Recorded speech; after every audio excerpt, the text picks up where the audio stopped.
देखेंगे तो सुखी होना चाहता है, तृप्त होना चाहता है, संतुष्टि चाहता है। उसी तरह से शरीर के संदर्भ में देखेंगे तो मानव स्वस्थ रहना चाहता है, कोई मानव बीमार रहना नहीं चाहता। इसी तरह से सुविधा के संदर्भ में देखेंगे तो मानव प्रोस्पेरिटी चाहता है, समृद्धि चाहता है। तो मेरे हिसाब से व्यवस्था वो चीज है जो हर मानव के सुखी होने को, स्वस्थ होने को, समृद्ध होने की जो मूल कामना हर मानव की है उसको पूरा करने का अवसर देती है, प्रोत्साहन देती है, संरक्षण देती है। तो व्यवस्था है, नहीं तो काहे की व्यवस्था।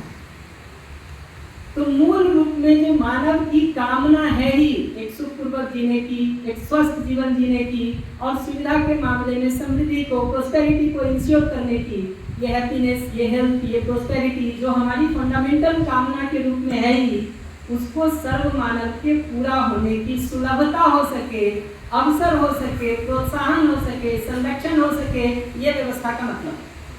अगर ये है तो व्यवस्था, अगर ये नहीं है तो तथाकथित व्यवस्था के नाम पर कोई अव्यवस्था।